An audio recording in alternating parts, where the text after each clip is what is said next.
اللهم صل على سيدنا ومولانا محمد وبارك وسلم وصلى الله عليه وعلى آله وصحبه أجمعين. بسم اللہ الرحمن الرحیم. تختی نمبر 7، کھڑی حرکات. کھڑی حرکات تو 3 ہی ہے: زبر، زیر اور پیش. استعمال کے اعتبار سے ہم نے حرکات زبر، زیر، پیش کی صورت میں پڑھے. ہم نے 2 زبر، 2 زیر، 2 پیش کی صورت میں پڑھے. اب اس کی استعمال کے اعتبار سے ایک تیسری قسم کھڑی حرکات ہیں. اس قسم کو یہ بھی 2 حرکات ہوتے ہیں. 2 حرکات مل کر ایک الف بن جاتی ہے. اب اس 2 حرکات والی تختی میں صرف ادا کی مقدار کو سمجھ لینا ہوتا ہے کہ ہم کتنے 2 حرکات والے حرف کو کتنا کھینچیں، بس.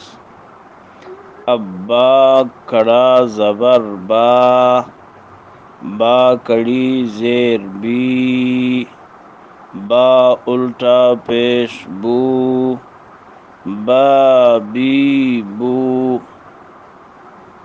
اس کو ایک الف کی مقدار کھینچنا ہے. الف کی مقدار بند انگلیوں کو کھولنا یا کھلے ہوئے انگلیوں کو بند کرنا. یا کھڑا زبر یا کڑی زیر ی، یا الٹا پیش یو، یا یو. مشکل حروف چلتے ہیں: صا صی صو، ضا ضی ضو، طا طی طو، ظا ظی ظو.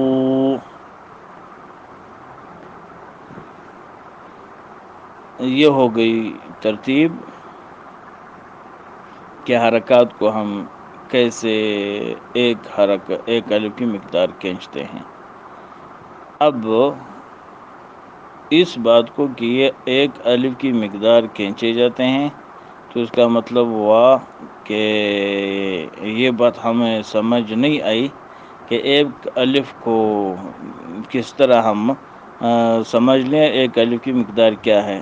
اگلی تختی نمبر 8 کو اسی ترتیب پر جا کے الف، واو اور یا کو رکھ لیا، کیونکہ آ جو زبر ہے ایک الف کی مقدار، زیر ایک یا کی مقدار، پیش ایک واو کی مقدار وہاں کھینچے جاتے تھے، تو یہاں اس بات کی مشق کرا دی گئی. با الف زبر با، با واو پیش بو، با یا زیر بی، با بو بی. یہاں الف مدہ، الف ہوائیہ، واو مدہ، واو ہوائیہ، یا مدہ، یا ہوائیہ. اس کی تفصیل میں پہلے کر چکا ہوں. ایک الف کی مقدار اس پر مد کیا جاتا ہے. یہ حروف سارے اسی طرح پڑھ لیں: طا الف زبر طا، طا واو پیش طو، طا یا زیر طی، طا طو طی، ظا ظو ظی، صا صو صی، ظا ظو ظی. اس میں انشاءاللہ کوئی ایسی مشکل بات نہیں ہے، اس کو اسی طرح پڑھ لیں. ساتھ یہاں تختی نمبر 8 میں مدہ اور لین کی بات کی گئی تھی.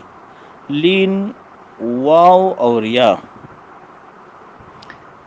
اس سے ماقبل اس کے حرکات اس کے مخالف ہو جائیں. واو کے حرکات اس سے پہلے اس کے مخالف آ جائیں. جیسے واو کا موافق یعنی واو کا اپنا جو اس سے موافق برابر حرکت ہے وہ پیش ہے، اس سے مخالف آ جائے، جیسے واو سے پہلے زبر کے بجائے واو سے پہلے پیش کے بجائے زبر یا زیر آ جائے تو اس واو کو پھر واو لین کہتے ہیں۔ واو لین کا مطلب اس واو کو پھر حرف ہوائیہ نہیں، اس کو مخرج سے پھر ادا کریں گے۔ تا واو زبر تاؤ، تا واو لین ہے یہ واو۔ تا یا زبر تائی، یہ یا لین ہے۔ سا واو زبر سو، سا یا زبر سائی۔ تو تائی، سو سائی، دو دائی، اس کو پورا اپنے مخرج سے نکالنا ہے۔ واو کو انضمام شفتین سے، یا کو شجر لسان سے۔ صو صی، صو صی، ضو ضی، طو طی، ضو ضی، چلتے آخر تک ہو ہی یو یئی تک بات ساری پہنچ گئی۔ اگلا سبق انشاءاللہ کل سنا جائے گا۔ اس سبق میں خلاصے کے طور پر بات ذکر کروں، کھڑی حرکات، کھڑی حرکات کی باقاعدہ مشق حروف مدہ اور حروف لین کی صورت میں، بس اتنی سی بات ہے۔